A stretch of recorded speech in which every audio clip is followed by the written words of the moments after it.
Hello, everyone. This is Deborah Richardson, and today I am putting the AP in Happy where accounts payable teams are empowered to protect the vendor master file from fraud.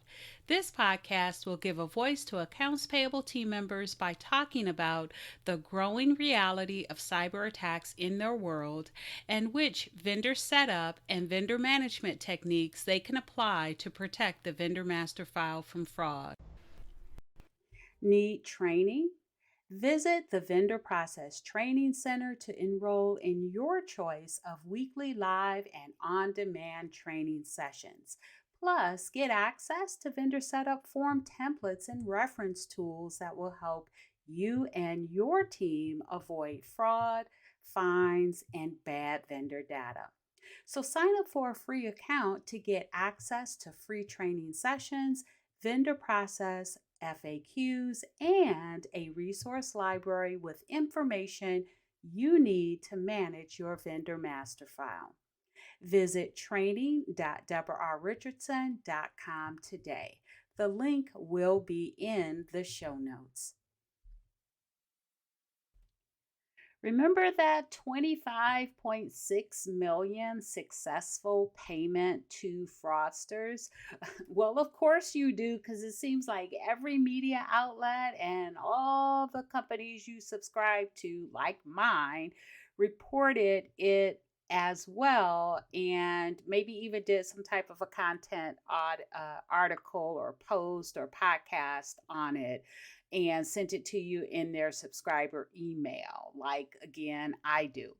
So the question though is, how can you combat? Keep listening.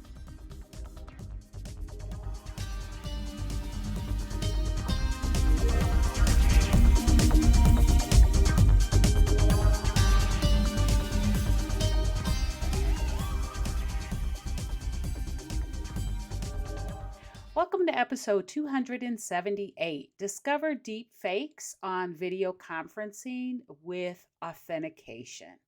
Now, let's just go back though to that original article. And I say original article, but again, lots of media outlets posted it, and a lot of companies like mine that report on fraud in the AP or vendor process picked it up and reported it to you again, just like I did.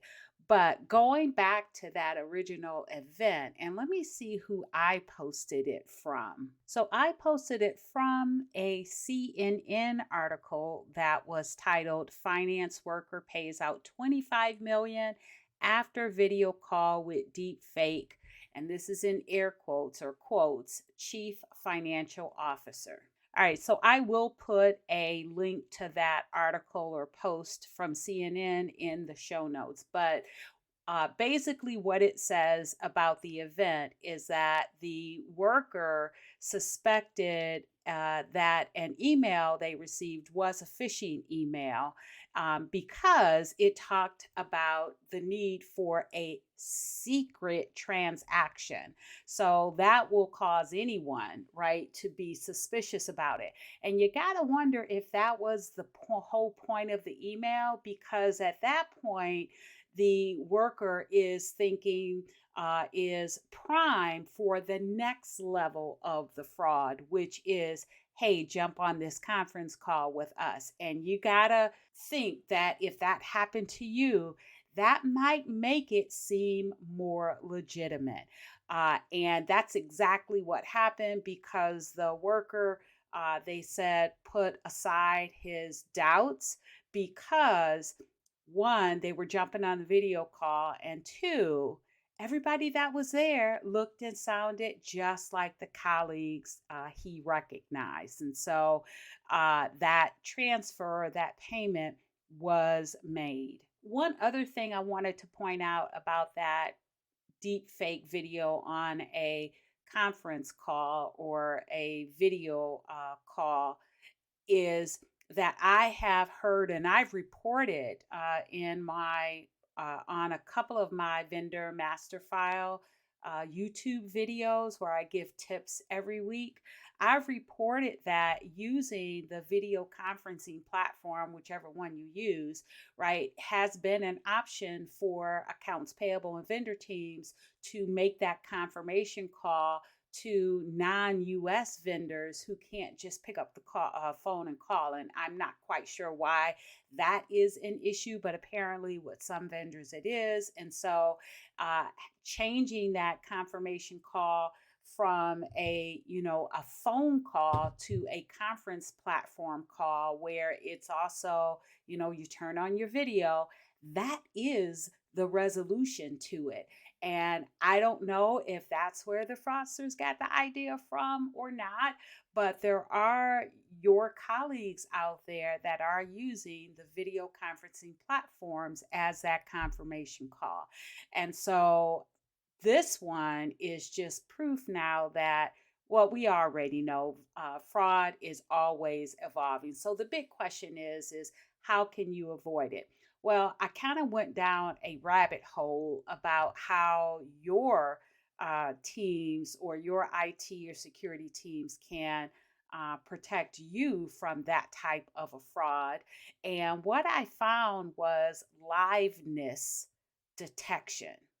Like, I never heard of that before. Liveliness or liveness detection, where there are tools out there that can detect whether or not certain biometric features or factors, characteristics, whatever, are coming from a real person versus a AI generated image, which in case I'm assuming these deep fakes would have to be. So with that being said, how's that going to work if you jump on a video conferencing platform? I don't really know. And so I would check out or reach out to your IT team or your systems team to see if that is something that they can put into place. Maybe it's a tool. There are tools out there, but I think that might be something that IT team or system security team would have to set up. There are tools out there or platforms out there that claim that they have the ability to perform that liveness detection check, but I'm not quite sure. In any event, that is something that I typically don't get into. You guys know me. What I talk about is what you can do at the user level, right? Because just like email, your IT team, systems team have, filters, have things in place that will reduce the, hopefully eliminate, but that will never happen, but at least reduce the number of fraudulent emails. But what I talk about are those things that you can do for those emails that are going to get through. And at the last reporting, at least that I saw, was from HelpNet Security last year. And I reported on this before, but at least 15% of fraudulent emails are going to get through to you. And if you use Outlook, Microsoft Defender says that increase or that percentage of fraudulent emails that's going to get through to your inbox is 22%. So is it 20%, 22%, whatever it is, you're looking at somewhere between 15, 22%, 20% of fraudulent emails actually getting through to your inbox. So what I talk about are the authentication techniques, internal controls, best practices, and vendor validations that you can use to avoid the fraudulent payments, knowing that you're going to have these fraudulent emails come through, at least a portion of it. So that's what we're going to talk about today. And it's going to be very quick. It was this very long buildup, but the prevention that I recommend is what I've always been recommending, and it is authentication. Actually, it's two things. The first one, authentication, I'll leave that to be second.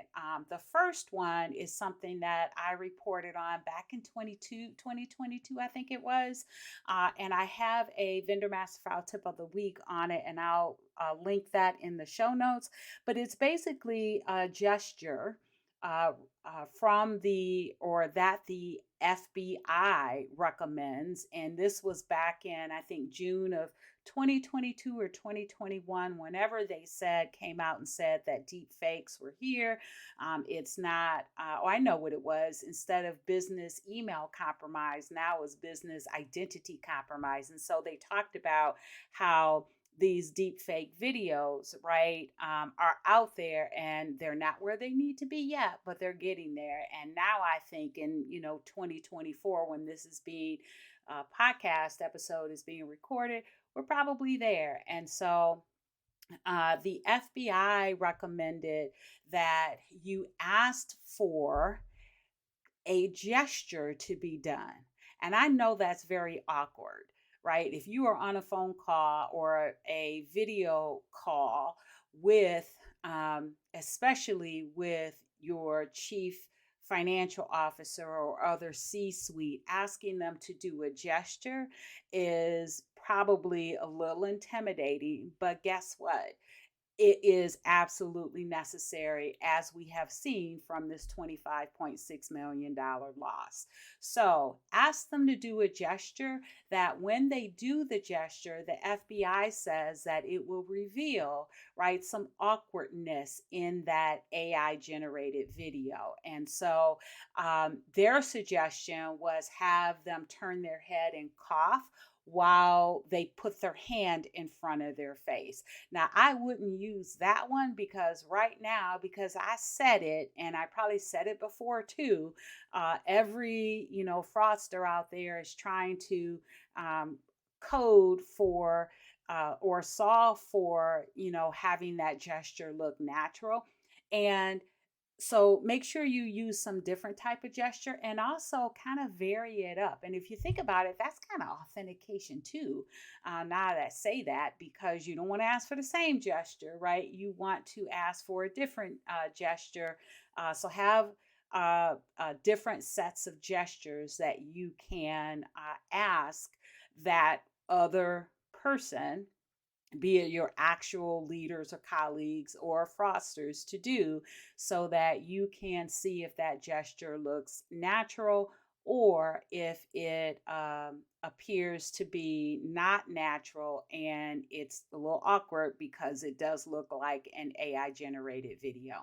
So that's one. And then the second thing is authentication. And again, that number one could be authentication too. But when I talk authentication, I am talking about just like when you contact your bank, and nowadays almost anyone over the phone. I did it with my cable company, and they did the same thing that the bank does, which is ask 2 to 3 identifying questions to make sure they are who they say they are.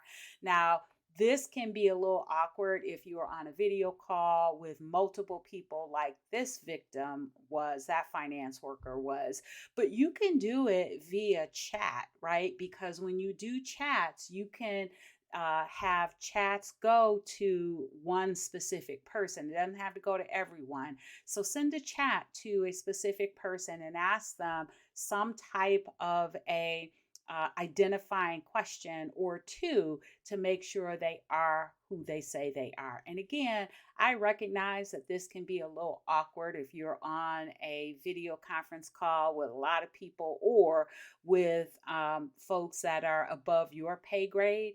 But if they don't allow you to do that, then that means that you are susceptible to fraud. And if, by the way, in a subsequent event and a payment fraud happens, guess who's going to be blamed?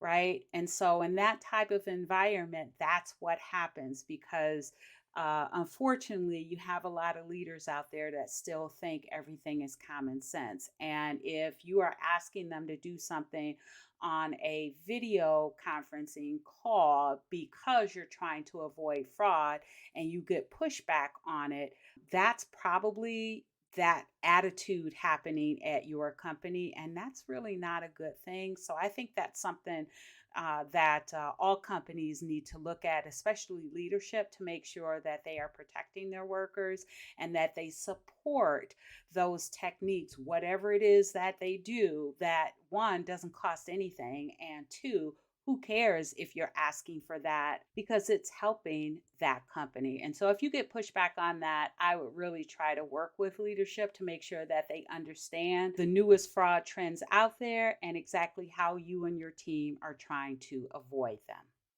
Now, if you need authentication training, you or your team members or colleagues need authentication training so that you know what questions or what you can ask in order to authenticate that you are talking with your vendors or your internal team members and not a fraudster. I do have free training. I talked about that before, and it was either last year or the year before last when I opened up that training as free so that all AP team members, vendor team members that received inquiries via phone, via email, or received vendor supporting documentation via email could verify or authenticate that those inquiries or questions or documents were coming from the vendor or the internal team member and not from a fraudster, because it is an easy, free way to detect, at least at an initial stage, those lazy fraudsters, right? That are just trying to see if you're going to accept it or fall for it. And they're going to either hang up the phone or abandon the email string when you start pushing back and asking questions. And that is what you want to happen. So I am going to put a link to the training session. And by the way, this is that 4-hour training session that I think every vendor team member that handles vendor ads, changes, and inquiries should take, because it is a foundation of the vendor setup and maintenance process. But the first part of that is authentication. So it's authentication, validation, management. And the authentication section of that training session is free. So again, I am going to put a link to that in the show notes. And it does also come with an authentication reference template. And then that way you can build it and then share it with any team member that responds to inquiries, vendor inquiries via phone or email. And with those vendor team members that accept supporting documentation for those vendor ads and changes. So check out that link and then sign up for free, and you can take that training session. All right, so I hope that was some valuable content for you today. Avoid deep fake audios by authenticating, using that gesture and then using authentication techniques. And that gesture, by the way, I could probably argue that that is authentication as well. All right, so thanks everyone. I hope you enjoyed the 278th episode of the Putting the AP in Happy podcast, where accounts payable teams are empowered to protect the vendor master file from fraud. Don't forget to check the show notes for the links mentioned in the podcast. And if you enjoyed this episode, consider subscribing and writing a review of my podcast on the platform that you use to listen. Stay happy.